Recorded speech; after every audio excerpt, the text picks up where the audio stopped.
what is the benefit to Ethscriptions and its simplicity that a user might find more advantageous than going and partaking in the smart contracts and NFTs? The biggest advantage is that it's cheaper. So if you want to store something interesting, some data, an image, some text, anything, you want to store something interesting in a smart contract, that is very expensive. It's one of the most expensive ways to store anything ever in history ever. When you're new to Ethereum, surely they don't expect me to do this, right? And then as you get indoctrinated, remember, I touched the indoctrination factor, then you believe it's actually good. And when I first got into Ethereum, I thought, wait a minute, registering Middlemarch.ETH cost me $150 of gas.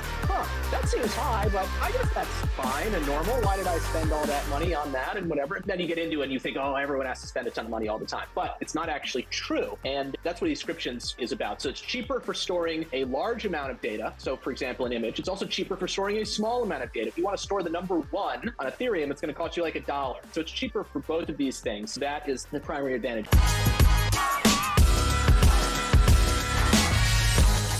Getting this episode underway about Ethscriptions, one of the emerging protocols that has taken Ethereum and even Bitcoin ordinal for prospectors. I'm here with the two co-discoverers. We sat for about a minute trying to figure out what the actual name is for them. They're not co-founders, they're not co-creators. We're just some bros who are trying to store some image in the call data and build a marketplace along the way and try to I'm not a bro, for what it's worth. I wish I were a bro. I wish I were a bro, but I'm not.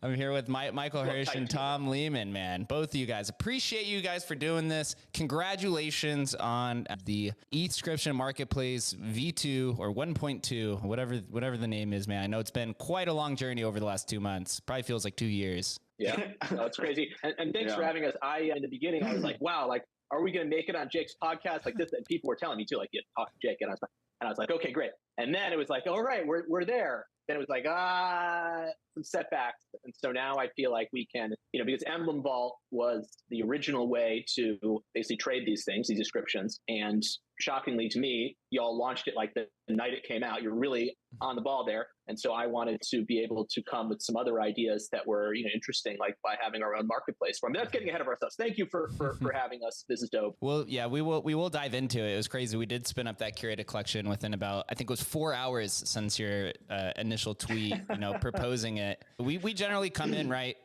Now that I've done a bunch of product releases with Emblem, you can really identify emerging protocols because it's first you get these assets that are created, and then what are the next two things? You need a wallet and a marketplace, right? And that's kind of where Emblem comes in. But we always knew that you guys were going to create a marketplace. We knew it was also going to take a while to get there too, especially with this, this emerging protocol. But we'll dive in here first. I'll start with Mike or Michael. Sorry, I don't know which one you go by or prefer. You're the creator of Indelible Labs, and you've been working on Ethscriptions. Just give us a little bit of just a quick background before we do dive into some of the specifics. Yeah, sure. So I got into the space, that would have been like back in 2021. And I got in first as just a collector, someone figuring out what NFTs are. And coming from a tech background, I just was obsessed with the technology behind it. And so I always wanted to create something with it. But diving into the technology led me to fall in love with this idea of on-chain NFTs specifically, where the art isn't stored,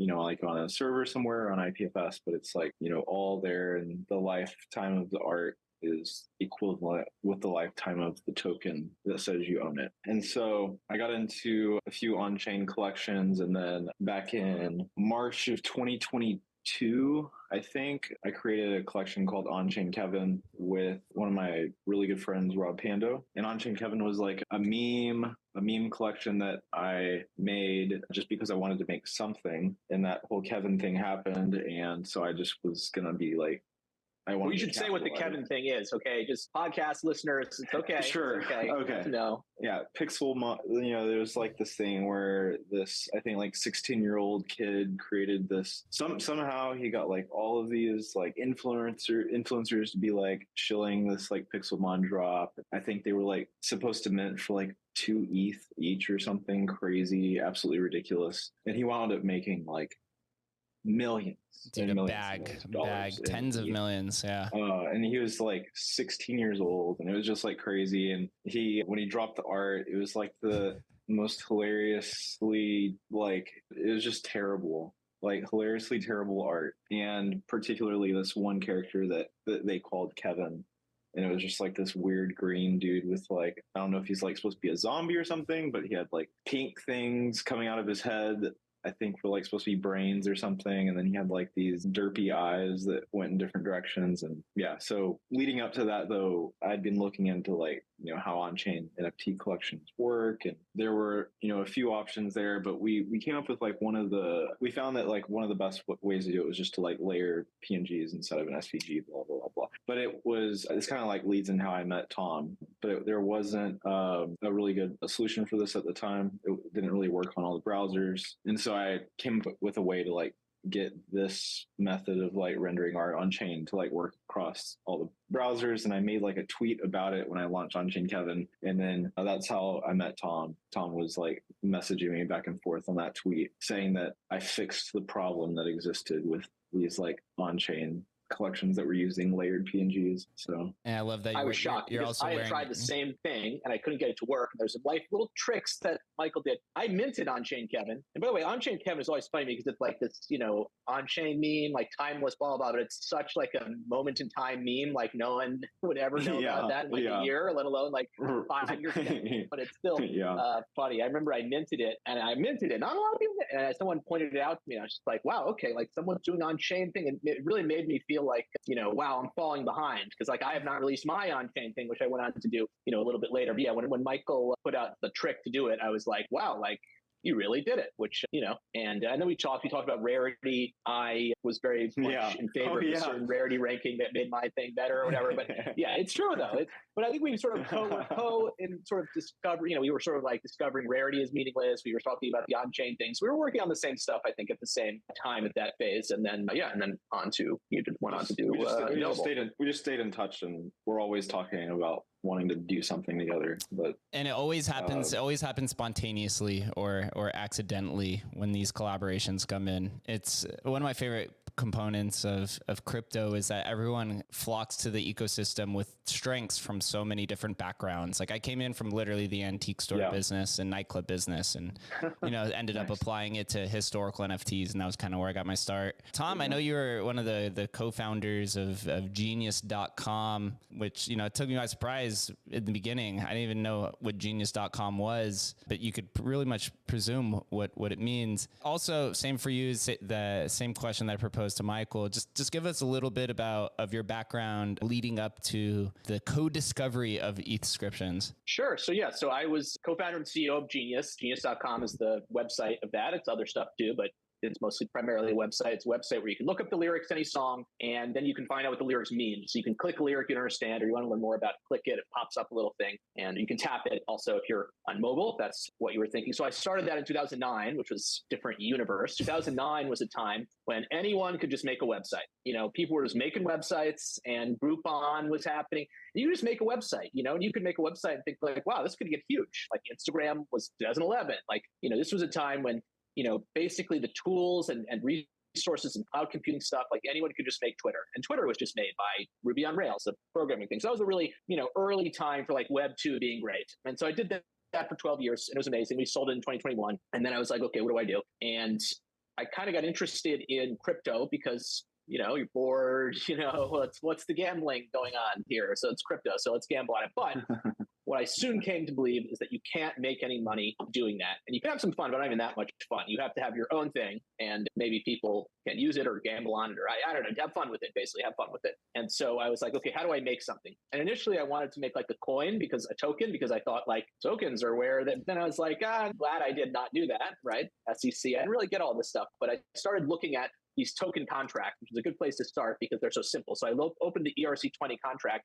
And I remember finally looking at it like after months of like losing money gambling on these things. And then I open it, I look at it, I say, this is it? Like, this is what I've been wasting all this money on? Like, it's just 5 lines of code. It's like JavaScript. It's like the simplest thing. So I was like, wow, like this is crazy. You can do blockchain stuff without having to know that much about, or having to know anything about a blockchain, because it's like a computer. You can just pretend that it's a computer as if you were programming any computer, but it happens to be on Ethereum. It's the whole point of Ethereum. So I was like, wow, finally get Ethereum. So I started working on it. And, my initial ideas were, all my stuff was surrounded like on-chain, from the beginning. I was just really interested in this. Like one thing that happened with Genius was there was this episode where Google, who used to give us a lot of search traffic or does give us a lot of search traffic, started competing with Genius by putting lyrics in search that it owned, its own lyrics, in a box above Genius called a lyrics box. So Google would have its own lyrics. Maybe you've seen this. And then Google was using technique to do this in a really easy way, which was taking them from Genius. So it was like lyrics were on Genius. Google would take them and put them above. The listeners can't see me. I'm using an above gesture with my hands. Put the lyrics above us. The lyrics that came from Genius would go above us, would be Google's, and would compete with us. So that was really unfair. And, no one with a straight face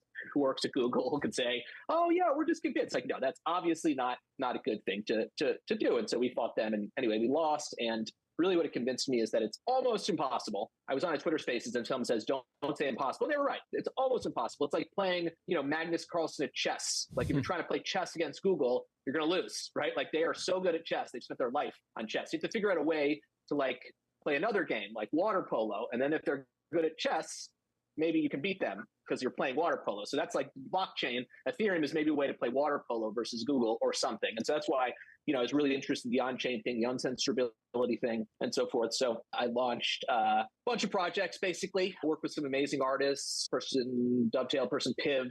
You can see on my thing, it's called Caps 21. And I didn't start anything. I was just kind of like looking around, seeing what I wanted to do. And then after a time, I became pretty disillusioned with on-chain because I was just like, no one cares about this. It's expensive and no one cares about this. What's the point?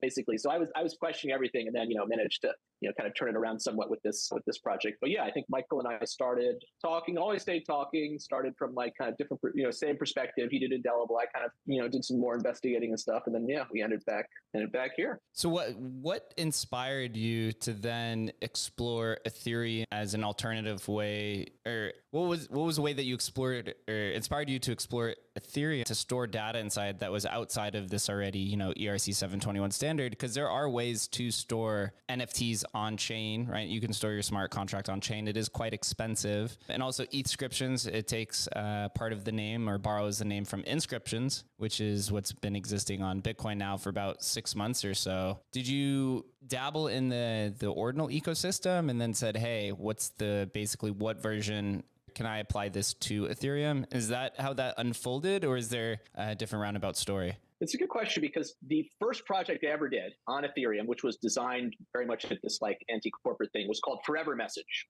You can see it at forevermessage.xyz, forevermsg.com, shorter, forevermsg.com. You can go there and you can create a message that will last forever. That's the idea behind the product. Very simple, basically Ethscriptions. And one way to do it, there are two ways. There's the fancy message, which was an NFT. And then there was the basic message, which was Ethscriptions. Basically just put it in the call data and it emits a log, it emits events so you can see it. And so that's what it was. It was basically exactly this. And at the time I was like, yeah, this is great. This is way cheaper. Why didn't everyone do this? And so I did it.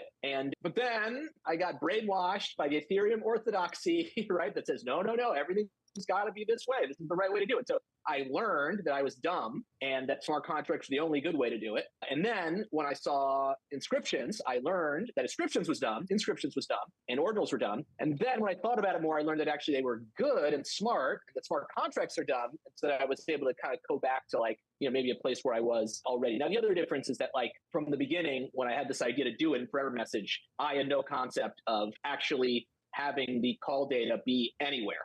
Right. I was looking at call data from a contract. So you can just zoom in on that contract, look for events there, and you're done. Basically, that's not that hard. And anything's hard at scale. But what we're doing now, anyone can do it anywhere. So you have to look at every Ethereum block and every transaction. So having the, practice of doing stuff at Ethereum where I could feel comfortable like writing a piece of software that does that is different. But the concept, yeah, I was there since the beginning. And I think Ethereum just brainwashed me into being an idiot, basically. And, an idiot who would have been a genius in 2018. Ethereum smart contract stuff is amazing. It's just so expensive. So it's like if you were doing it when it was cheap, it's the best thing ever. But now I think, it's kind of not so great to only have that mindset, which I think a lot of people do. And certainly I did. That's why I feel okay negging it, because I was the worst offender personally. And I was, but yeah, so that's the deal. Basically, ordinals woke me up from my stupor. I had this thesis actually at Emblem. We kind of have this thesis where if something sounds dumb, it's probably something we should look into. If everyone is calling it dumb,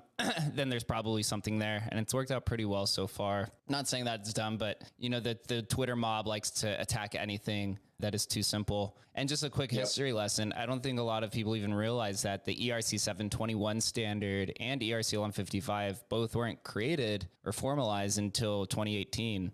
And Ethereum was born in 2015. So when you look through the history of the 5 years or 2.5 years before the standardization, there are many ways and many attempts that creators work to store data on Ethereum. And it's gone from derivatives of ERC20 to custom contracts to when you go all the way back to things like Ethereum, it's just creators attempting to deploy different types of contracts and different ways to store different data up until that point. So now those who enter Ethereum, right, in 2021, you're pretty much only thing you know is ERC 721 and ERC 1155. You think that's really the only way until you realize, oh, this is a decentralized ecosystem, so we can really maneuver around it. But now kind of talking about the discovery of Ethscriptions, both of you kind of started working on it and you saw that there had been, I believe, 12 different attempts at this or 12 different use cases where people had stored different types of data in the call data. Were you surprised by this? And what were your first thoughts when you had realized that others had attempted this as well? Yeah, so the protocol is basically any message that is put in Ethereum call data, which is also called input data. You can think of it as the notes field on an Ethereum transaction.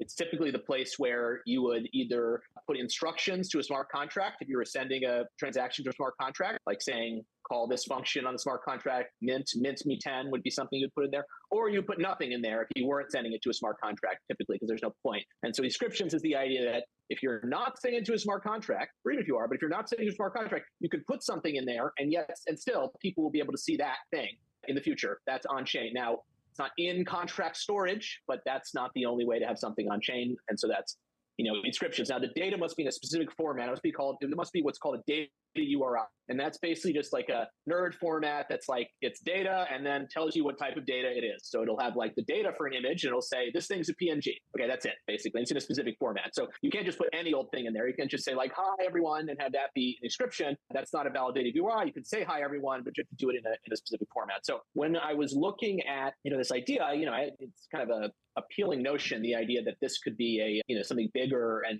it's like you want to have something that's universal, right? Like you have a new thing, it's kind of like, why has no one tried this? Like there are a lot of smart people out there. So I was really interested to see, okay, what's the deal? So first I had to figure out, how do I search all of this stuff? Because there's a lot of Ethereum in the past. You mentioned 2015, big past. I was start my own node. It's just like, wow, that's a lot of work. So I found this thing called BigQuery, which I'm only going into this because it saved me a ton of time and money, although it wasn't cheap. So if you're looking to search, go to BigQuery. You can search anything. There's a Ethereum BigQuery. And so, I had to figure out, okay, how do I search for data : which is the start. And I ran the query and I was shocked.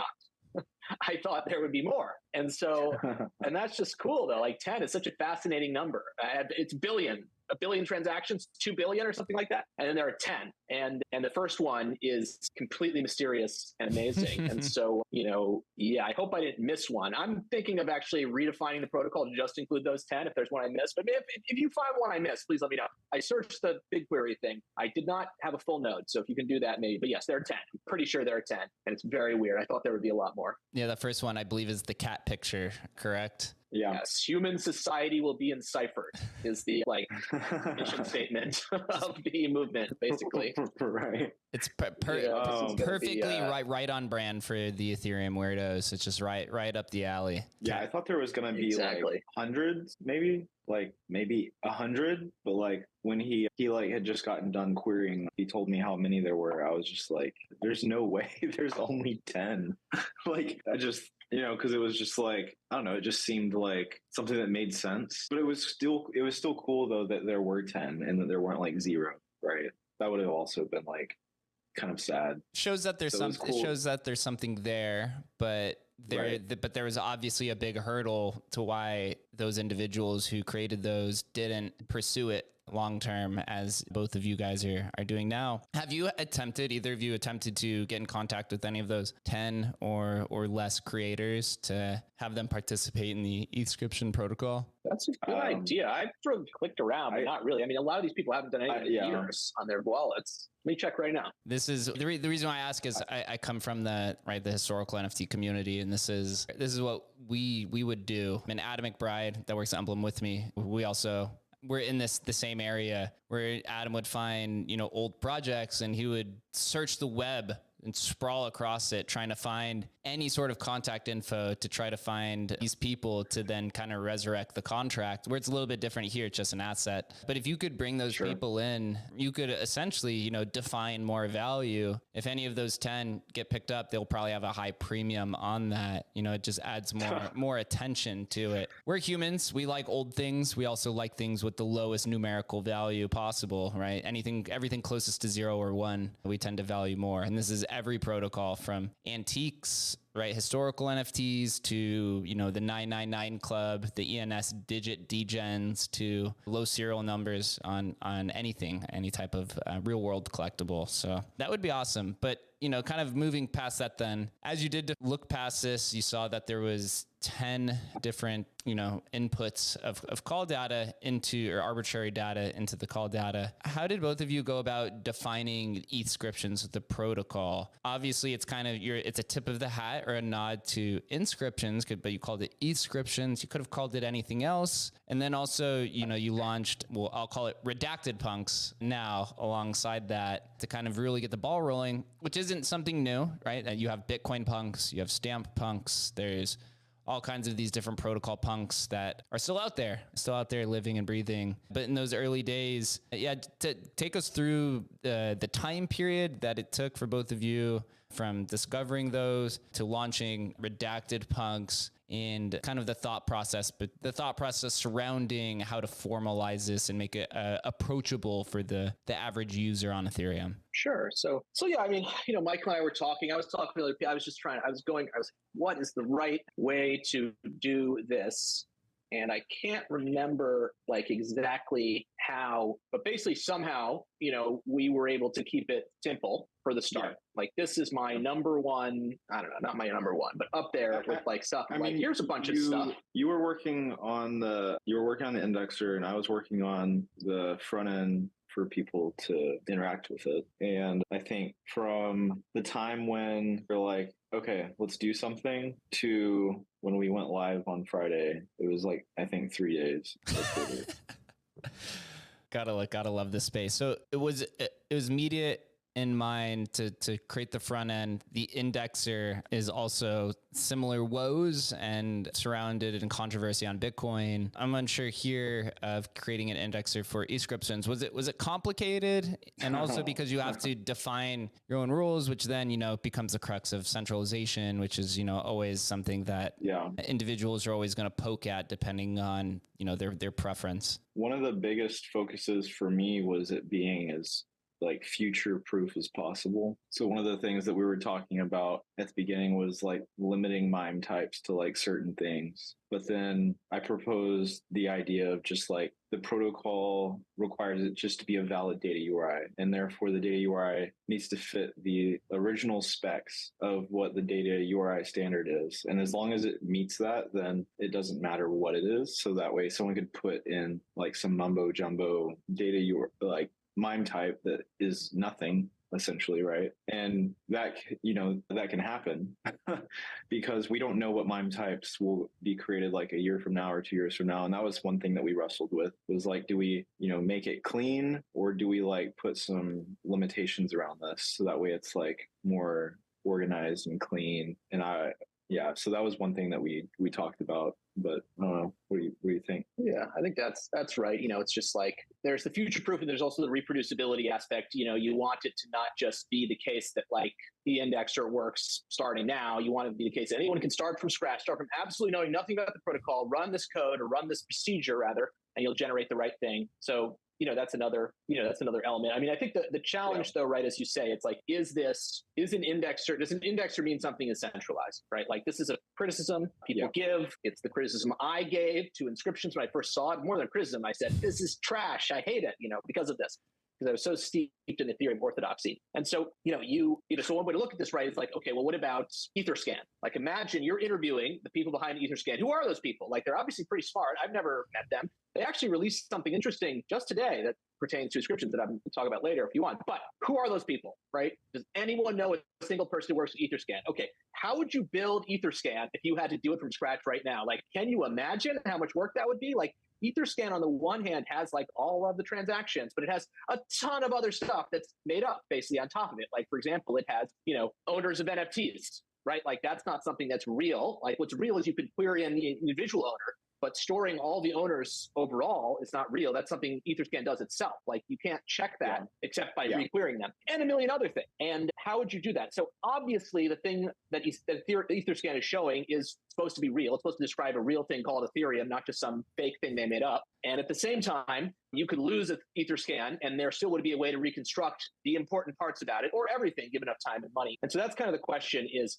how do you know when an indexer is defining a protocol versus when an indexer is adhering to a protocol, or attempting to adhere and maybe failing in some ways? So the goal is you have your protocol not defined by the indexer, obviously, because an indexer is too complicated to define a protocol. An indexer has a ton of software in it. Like, who knows what bugs there could be in software. So the protocol has to be simpler. So, the Inscriptions protocol, and we've done some more work to flesh this out, but the Inscriptions protocol is intended to be simple enough where anyone could follow it, index it. The indexer itself is designed to, kind of fit the particular goals that, we have. Like, for example, it's designed to like run on Heroku, which not every indexer might, do, or whatever. There are probably cheaper ways to do it, for example. But the fundamental premise of an indexer in this situation, I think it's probably true in Bitcoin, although maybe it's easier in Bitcoin because there are fewer blocks, which is like, you got to go one block at a time and one transaction at a time. And if you can't process one of those things, a transaction, you have to stop and wait until someone fixes you, basically. So that's kind of the idea, because you cannot get ahead of where you're supposed to be, because if you skip something, then all later stuff might be invalid because the thing you skipped might have been a transfer from person A to person B, and now your ownership stuff is messed up. But it was certainly interesting. The first version of the website docs basically says like, here's an indexer you could use, but it's not that hard to build your own. And I like deleted that part. Thought it was going to be not that hard, but it was hard. It's really hard. But it's also cool. It's like, now it works pretty well. It just runs all the time. So one thing you'll learn as an operator in this space is that your community will consistently complain, and you could even give them the tools to build it on their own. And 99% of the time they're not going to, but they'll still complain. What's floating around on Bitcoin ordinals is a solution to the centralization of indexers is to do this on-chain indexer, which I think is still to be determined what that even means or how to even go about it.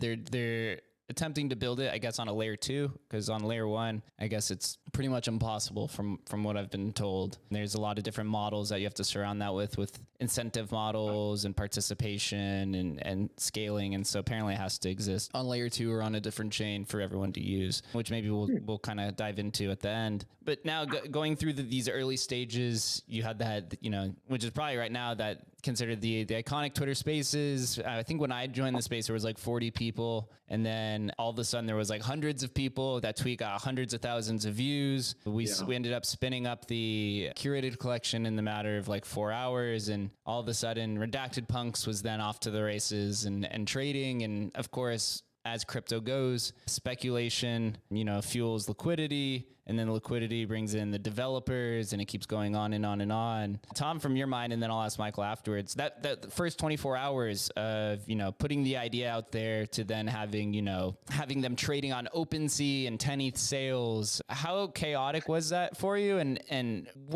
what was your first thought of even just hosting the spaces? Could you have even conceived it to, be trading in hundreds of ETH volume within just a few days? I mean, I thought it was funny. Like when I first saw, like if you actually look, like I had ideas for this like weeks before this happened. I had a tweet that basically said, I'm shocked no one has ported ordinals to Ethereum. And then someone replied to that, and I wrote another reply like, no, it should be in the call data, and that's the real on-chain or something. Like I was basically making fun of it. I was like joking about how dumb it would be to do this. And then I was like, wait a minute, no, this is actually a good idea. So like I was I still have thought it was funny. Obviously, like I was pretty into it, but I was not expecting it to get so big so fast. It was a shock to me. So yeah, I mean, it was amazing because in the beginnings of the spaces, it was kind of like, is this going to, what do you think of this idea? Because I've launched a lot of projects, most of them don't do as good as this. None of them do as good as this. So that was that, feeling. But at the same time, I was just like, okay, now this indexer is a disaster, basically. And I'm, I guess I was too hard on myself because there was actually not that much bad that happened from it, really. But the indexer was just not,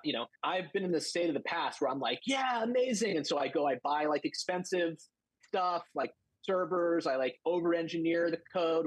Then I go buy every single domain name for the project, and then I launch it. And so the one time I don't do that, I wish I had. The infrastructure was terrible. We lost all the good domain names, and then it works. So always get every domain name, kids. But yeah, the next days were basically 2 weekends of different types of fixes to the indexer to actually make it like something that we could kind of stand behind. So that was the real panic from that. And then it was like, okay, where do we go from here? But it was wild. It was wild. But later, I suspected that space might have been bought. It was a crazy space. It was a great space. I got to find the recording for the Library of Congress or something. But yeah, it was great to be a part of that. How about you, Michael? How was it from your lens, those first, we'll say 48 hours? Mike's there, leading the spaces. I'm assuming you're guarding the back end then, or kind of maintaining it, trying to assist with, a flood of DMs, flood of questions, flood of course, shit posting and troll posts as well. And then obviously the indexer being overloaded. How did you maintain your composure and help build on the Ethscription protocol for those first 72 hours? Yeah, it's kind of a blur, honestly. The night before, I was up until like close to 6 a.m, like getting everything ready. And then like that Twitter space went on until like almost midnight, I think. It was pretty crazy. And so, yeah, when it finally went live, I was like, I have like 2 kids. So I'm like, on the Twitter space and like answering questions and making sure that the site's like running. And I had to like dip for like a little bit to like take care of my kids and come back. And then when I came back, it was like minted out. And I should have got more because I had like, it's just what Tom was saying. Like, I'm usually like way more prepared for something to be like successful, and like this one we're just building it and not really like actually trying to like stake things for ourselves this whole time. But I did get a few things in before numbers started going crazy. But yeah, I just remember like coming back and it was like minted out and I was like on the space and everyone was just like going crazy. And then I don't know if I was talking to you or something, but I was like trying to like help get these things like on Emblem Vault. It's chaos. It was just insane. Yeah, absolute chaos, but like thrilling, and yeah, it just felt like it felt important. It was really cool. I do think you guys are onto something, and now we're sitting over 1 million Ethscriptions, correct? At the time, well, over half a million. Over half a million. Half a million. Yeah, I knew it was getting close to 1 million. But now, as the dust has settled, it's been a month and a half, 2 months since then. A lot of things have happened. Of course, one of them, which probably even brought some more attention, was the conversion of Ethereum punks to now just Ethscriptions, right? And I don't know if it was a claimed lawsuit or the DMCA, which then also affected Ethereum funks in a sense as well. So I just wanted to ask Tom, and I know a lot of people have asked me to ask you as well, is what is the history there? Why do you think they came after you and Ethscriptions to remove the name? Although Bitcoin punks and stamp punks and all these other punk derivatives still exist. Why do you think it is that they sent that letter to you and not and censor Ethscriptions more than anything else? Although those assets still do exist, it's just you had to change some of the ways that the indexer interprets that. We can't take them off the blockchain, but. So yeah, I can't speculate, but what I can say is when I don't think he's going to answer that when question. Someone sends, if you own IP, whether it's any company or any other company, and not just it's more than one person who's done this with ethscriptions.com. So it's like a universal policy, which is to say that we, and by we, I mean the operators of a website called ethscriptions.com, which is a Web2 website. It's hosted on Vercel. If anyone knows Vercel, it's like a normal website. So that is not protocol. That is a website. And on that website, we respond to takedown requests, and we're not trying to not do that. So whoever it is, is going to have a receptive ear in the case of this website. The protocol is not something that we, control. And so, other people will create other products and do things that they want to do. But when it comes to ethscriptions.com, we're sort of, we're in that camp of, respecting takedowns. So that's what we do. Yeah. And we also at Emblem, we had to also, respect that as well when it came to those assets, although they still are there. You cannot take them away. And I've seen that it rallied the community in a sense, whether for good or bad, to try to attempt to build their own decentralized Ethscription marketplace, which I'm sure is much harder done than it is to discuss this. But now it's almost like Ethscriptions kind of has a clean slate, right? There now has to be these native collections or native projects that can spur up that aren't, derivatives of already existing projects. I know your background, Tom, on here is, one of the native projects that started to pop up. But since that removal and those takedowns, what would you say has been the community's focus, or at least that you're hearing back for them in terms of building out this ecosystem? So I'd say, I think it's good to have people understand that whether it's for this reason or any other reason, they can't get everything they want from ethscriptions.com. Like ethscriptions.com, it's always going to be dope, in my opinion, my personal opinion, and it's always going to have cool functionality, and it has to, because we're trying to make a great protocol, and to make a great protocol, you've got to be eating your own dog food. I don't know if they still say that. That was big in the web 2 days. People would say eating your own dog food. And that's why we built a marketplace, or that's one of the reasons we built a marketplace. But yeah, I think it's going to be, you're going to see people creating their own products around this, their own websites, their own marketplaces. We're trying to make that as easy as possible. We want to grow the protocol above all else. And then, you're seeing Ethscriptions native art.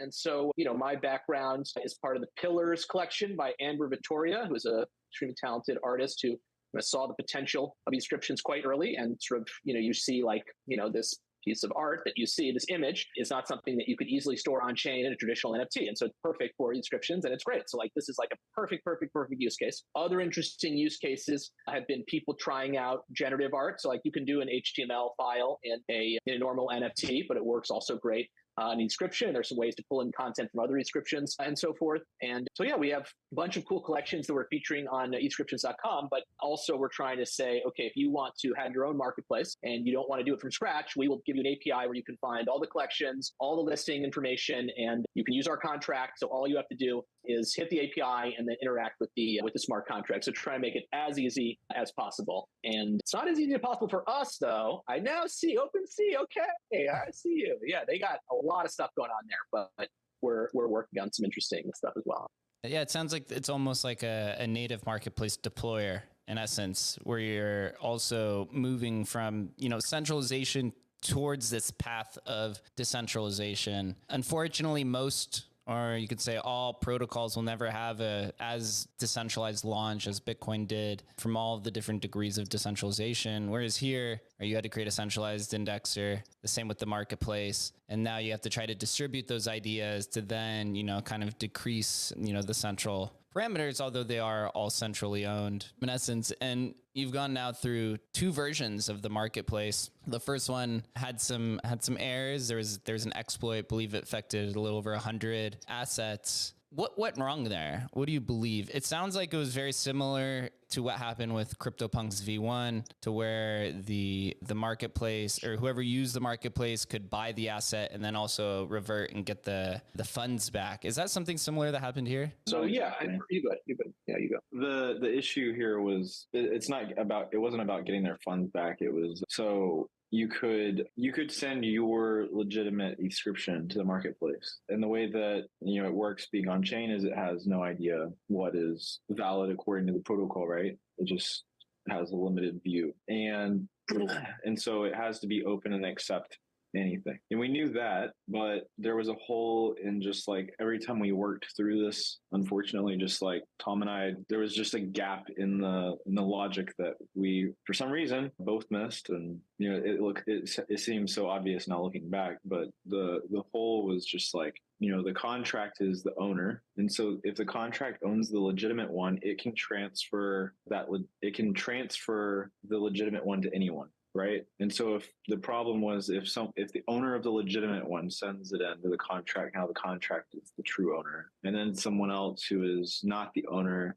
sends a transaction in trying to pretend that they own it, because the way transfers work is just you pass in the transaction hash of the Ethscription. And so anyone can do that, but the protocol will just skip over any that aren't, done by the current owner. And so someone who doesn't own it could send a transaction with that transaction hash and the call data to the smart contract. And then when they do that, they were able to then withdraw it back, their fake one. And since the contract was the legitimate owner, when the contract sent it to them for withdrawing, they were able to withdraw the legitimate one. And so the order was, a legit one has to be sent in. As soon as that happens, someone else can send a fake one and then withdraw the legitimate one. So that was the issue there. Were you guys ever able to track down the stolen assets, or are they still sitting in that exploiter's wallet? We can track them down. There's not like anything we can do about it, though, obviously. Sometimes you get a nice hacker who will send them back. Happens every once in a while. So then it kind of leads to this question then, Ethscription, it's limited currently. You can easily go, deploy a 5K, NFT collection or 1K art collection, using ERC 721. You could be generative and utilize all of these additional functionality and features that come with a standard that's been built upon for now over 5 years. What is the benefit to Ethscriptions and its simplicity that a user might find more advantageous than going and partaking in, the smart contracts and NFTs? Sure. So the biggest advantage is that it's cheaper. So if you want to store something interesting, some data, an image, some text, anything, you want to store something interesting in a smart contract, that is very expensive. It's one of the most expensive ways to store anything ever in history ever. And it's the sort of thing that when you're new to Ethereum, surely they don't expect me to do this, right? And then as you get indoctrinated, remember I mentioned the indoctrination factor, then you believe it's actually good. And when I first got into Ethereum, I thought, wait a minute. So registering middlemarch.eth, my new ENS name, with my new persona, the first thing you do when you get into Ethereum, basically register ENS. Registering middlemarch.eth cost me $150 in gas. That seems high, but I guess that's fine and normal. Why did I spend all that money on that and whatever? And so, then you get into it and you think, oh, everyone has to spend a ton of money all the time, but it's not actually true. And that's what Ethscriptions is about. So it's cheaper for storing a large amount of data. So for example, an image, it's also cheaper for storing a small amount of data. If you want to store the number 1 on Ethereum, it's going to cost you like $1. So it's like $1 for that. So it's cheaper for both of these things. And so that is the primary advantage. Another advantage, there are 2 other advantages. One, and these are all related to no contracts. One is that if you have a smart contract, now you have a smart contract to worry about. Okay, so what does that mean? That means, what does this thing do? Like literally, what does this thing do? I don't know. Talk about centralization, right? With a smart contract, there's often this notion of an owner, and the owner owns it. And what can that owner do? Who knows, right? Even if you own it, what can you do, right? Because you might lose control of your key or whatever, your private key, which is the thing that controls it. So what can you do? And then the other thing is just, okay, I want to create a smart contract. I want to do something cool. But first, I have to create a smart contract, right? Like that sucks, right? It's like, okay, now I'm thinking about that smart contract. I'm thinking, is it going to be a collection? Is it going to be like some random cool things? What should I call the smart contract? What's the ticker? I'm on Manifold. What's the ASCII art going to look like? It's like, who cares about all of that? Just do the thing you actually want to do. Very rarely, I think, do people actually really need the smart contract concept when it comes to, that type of thing? Like if you're launching a collection, So anyway, some collections, but this is basically the value. It's simpler, it's cheaper, and it doesn't require you to juggle other centralizing entities that come with smart contracts. So yeah, even hearing myself describe them, I'm like, yeah, no wonder I like them so much. It's great. If I've learned anything during this bear market, it's that simple is better. Whether it's a meme coin, inscriptions, storing in the call data, cutting out all the fluff. It seems to be this is what most users want today. From a technical level, is there anything that Ethscriptions can do, or at least that maybe both of you are looking into, that ERC 721 and ERC 1155 can't offer, that maybe lead to some sort of, some unique innovation within storing arbitrary data in the call data set? Sure. So for one thing, I would just say the contracts can do a lot. So if you have infinite money, you probably want to use smart contracts, and ERC 720, they're pretty good. So I recommend them if you have infinite money. But there are some things they can't do. So for example, Ethscriptions have this global uniqueness element. So there's no way to have the same content twice ever in Ethscriptions. And this was maybe a sort of silly thing because we thought it's a dope idea, right? Everyone loves first. You mentioned everyone wants to know the first person who did this. Well, now it's in the protocol, built in. So you can't really answer this type of question with the smart contract. It's just not like the same type of thing. With the smart contract, the contract address is the provenance. Here, the content is. So that's one thing, I think, but yeah, I mean, smart contracts are good. I like them still. They're pretty great. So So you're telling me that you can't upload the same image twice in the Ethscription protocol? Is that what you mean by it? So for example, well, if I went and took my Mooncat and Ethscribed it and took the same image, I couldn't do it a second time? Correct. Really? So what prevents that from happening? Is that just the indexer doesn't acknowledge it, or is it something else to it? Just the same way that the protocol says, for this to be an Ethscription, it needs to be a data URI. The same protocol also says it needs to be the first. And so it has to be built into the indexer to know that there was already one created with a data URI that matches that exactly in UTF-8. I guess I should preface it matches it exactly in UTF-8. But yeah, so that's why. I mean, obviously anyone can do anything on Ethereum on the Ethereum level. And we have some cool ideas on how those that were created with duplicates could be pulled into the ecosystem. But we really like the idea around handling uniqueness and saying, like, if you Ethscribe, like the text, hello, that could never be Ethscribed again. Interesting. So I have also seen recently that some of the community members have begun spinning up their own tooling. I think it was Florida Ape had like I don't know if it was multi-Ethscribe or a cheaper Ethscription kind of tool. Is there anything else in the community that has caught your eye that is propelling the protocol forward in terms of growth or awareness? Sure, yeah. Florida Ape is amazing. I've used that. There's another tool called, well, first of all, if you go to docs. This doc thing, it's not easy to do. docs.ethscriptions.com. A, has a couple community projects, and B, please offer feedback. If you want your community project on here, let me know. But there's Florida Ape, there's ethscriber.xyz, which is a cool thing for Ethscribing text. There are some interesting marketplaces and viewers popping up, which are always harder for me to comment on because they're much more complicated than tools to inscribe. So don't take this out. I haven't used these that much. I use the tools, but there's one Memescriber, there's one Ordex is a dope sounding one. And then there's wgw.lol. There are a bunch of other things. These are all complicated. I have to look into these more. But yeah, there's a bunch of these things cropping up. Tools are cool. And, I think a bunch of these services use our API, which is free. So if you like free stuff, just go nuts. You don't have to do anything with it. Just take it for free. Why not?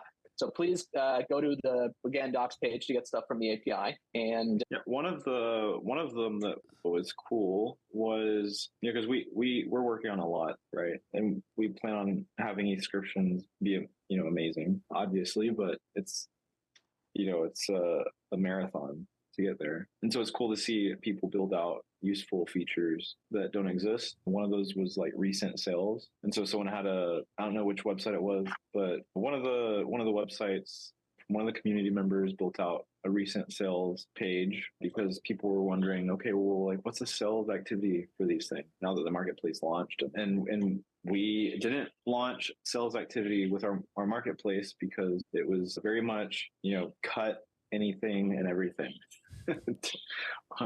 Make it as dumb as possible to just work. And so we have sales activity coming, but so that was one of the cool things is, people are building out things that don't exist yet. And I think that's a good sign of a healthy community. Yeah, I've really been watching the growth or following the growth of Ethscription and try to compare it to the Bitcoin ordinal space because they are similar. They're attacking kind of the similar ideas, and it feels like you guys are maybe 4 or 5 steps behind. We haven't really seen I guess you'd say an Ethscriptions DeFi ecosystem really pop up like you see with Bitcoin ordinals. Although I do think there is C20, and ironically, I believe they call it, right, where they're using the indexers, which is similar to BRC20, which borrows from the ERC20 standard, right? Yeah. Just it's a continual meme circle jerk in essence. Do you think those other ecosystems that pop up have any sort of staying power or legitimacy, or is it all fun and games and memes? Well, which either of your thoughts, Tom? What do you think? Yeah, I mean, I think part of it is it's fun and games because I think the thing about Ethereum with the smart contracts is it's not fun. because everything's so much money, everything's annoying, it's not fun at all. Everyone's trying to make money all the time, every second. You can't do anything just for fun because it's just, $300 just to deploy a thing. Like, that's insane. Like Vercel, pumping Vercel, I don't know why. Vercel is a free plan. Like, that's normal. Like, okay, maybe you have to pay later, but like you can try something for free. You can't do it on the blockchain. There are other advantages. It's not fun. Okay. No developer wants to use it. Like, talk to any nerd and they don't want to use it. Like, I'm a nerd, I like it, but just barely. Like, we need to have something more fun, because if it's fun, people will innovate and try new things. So being fun is good. And so we're going to, focus on that. But the idea fundamentally is not fun, or it is fun, but it's serious. And the seriousness of the idea comes from this notion of basically trying to flip the entire ecosystem paradigm on its head.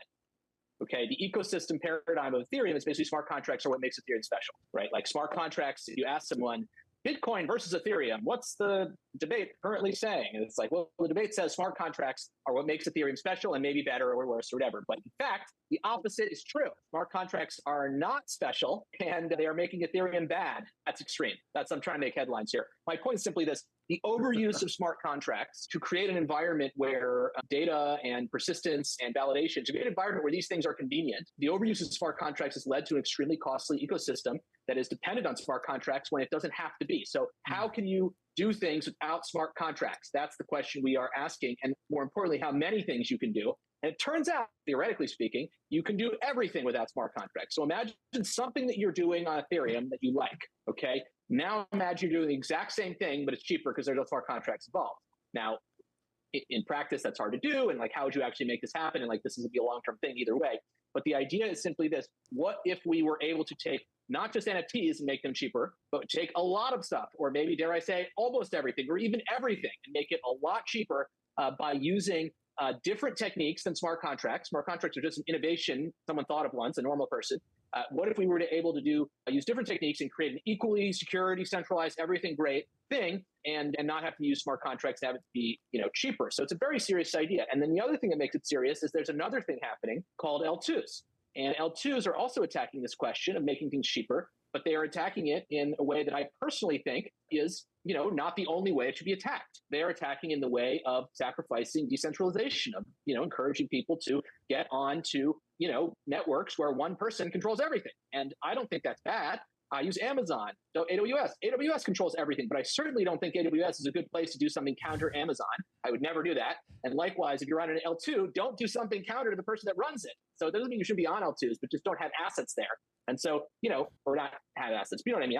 I'm on one. But yeah, basically it's a serious idea. It's going to be very, very big. And the people having fun right now are building it, basically, even if they even think they're just having fun. But I think a lot of them think they're onto something, actually, because it feels a little special. So yeah, good protocol. So to reiterate and to kind of wrap it all up, the $1 billion idea or more that both of you are attempting to solve is that Ethereum right now is we'll say it's roughly $300 billion market cap. You're saying, maybe 10% or 50% of that market cap could be using a less gas intensive manner, and that you can basically port them over to Ethscriptions, or they could use Ethscriptions to do their business in a more efficient way. But they've been manipulated, or they've been convinced that smart contracts is the say all be all, when in reality there's multiple ways to go about it. Does that sound right? Yeah, I'd say that's right. And now looking towards the future, and this will be the last question, is for Tom and for Michael, the two who are,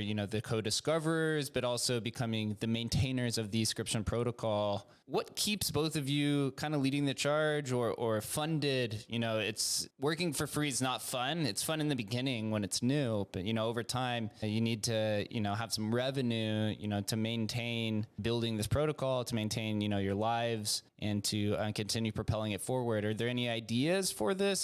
Do you create a foundation, which then raises funding, or both of you just like, hey, we're set for now and we're just building forever? It doesn't matter if there's revenue or not. Are you trying to put money in? Is that what you're... I'm gonna fund you with my 10 shekels. Yeah. I think, it's definitely talking to people about it, but ultimately, it's just a great amount of focus that's required to keep this thing moving. I think so far, the first true full month bill has not hit. So I don't think it's real, basically, because there was June, but June was kind of like the baby month a little bit. And so when July hits, I'm sure I will freak out. So I'll try not to look at my thing for then. But yeah, I think, we want to keep it cheap. and we're not ruling out any options, but it's just a focus, like get stuff done now. But if I were to just put it out there, like freaking Alchemy, you should have Alchemy on this podcast. They are making money. Okay. Like they're the real business because they make money whether or not you use smart contracts. You know what I mean? Like the whole thing is very good for them. So but they were actually great, by the way, to Ethscriptions. I would just give a shout out to Alchemy because they gave me personal support. And there was a time when I thought they were doing something wrong. And I was quite insistent on that fact. And then they politely informed me that I was doing something wrong. And that was very nice of them. But yeah, we're trying to focus on the thing, but got to figure out, something with the money if it keeps growing a lot. So we shall see. We charge money, by the way, for the marketplace. So if you want to support the project, wash trade on the marketplace. Okay, that's not my official message, obviously. But buy something, why don't you? 2%, it's nothing. We should raise it. We're probably going to raise that a lot. So get your buying in now. You guys heard it here first. Support Michael and Tom. Purchase through the native marketplace. We also share 1% of the royalties with the curated collection as well, with both of them as well. Hell yeah. Although I'm assuming, costs will always tend to go up and to the right if you're scaling.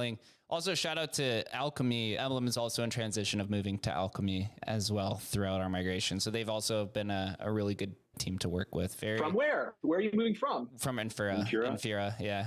Oh, wow. Mm-hmm. Oh, yeah. Match. Yeah, I did the same thing once. Wow. Alchemy. Yeah. Yep. Yeah, and Infura just gives us too much trouble. They don't answer in the right time. Alchemy, also for Emblem as well, right? Multi-chain, they're more willing to go down these paths of these different blockchains that Infura just doesn't want to go down. So they're a little bit smaller, but a little bit more nimble, which we could all learn with small teams is fun until it's not, until there's too much workload. And then you're like, okay, I get why we have to scale. But I appreciate both of you guys for coming on and sharing this information with us. I have a ton of Ethscriptions. Also, shout out to my friend Virtual Alaska who launched MF Pers, which I've seen all over the place. I think Michael's sporting one as his PFP. Yeah. So. Pers, I have them actually pulled up right here. They've had 275 sales. Wow. What's the floor on those bad boys? I think 0.004 or something. Yeah, so pretty much you could just enter if you want to. Yeah. Pretty good entry price. Awesome. Shout out to you, Virtual Alaska. He's also one of my friends from the historical NFT space. So we're always there. But no, appreciate both of you guys. Look forward to participating and hopefully seeing some thriving ecosystems. I, for one, am going to see what other things see what other things I could do with Ethscriptions within my future career that maybe I don't even need smart contracts for. So pretty good insight there. So thank both of you for your time. Hell yeah. Thank you. Shutting them down. No, smart contracts are great. I just want to say they're great, but there should be an alternative. And that's what we are. That's what we're about. So yeah, we're great. Good. Fight the ETH Illuminati, and we'll see you guys next time. Yes. Bye-bye. See you.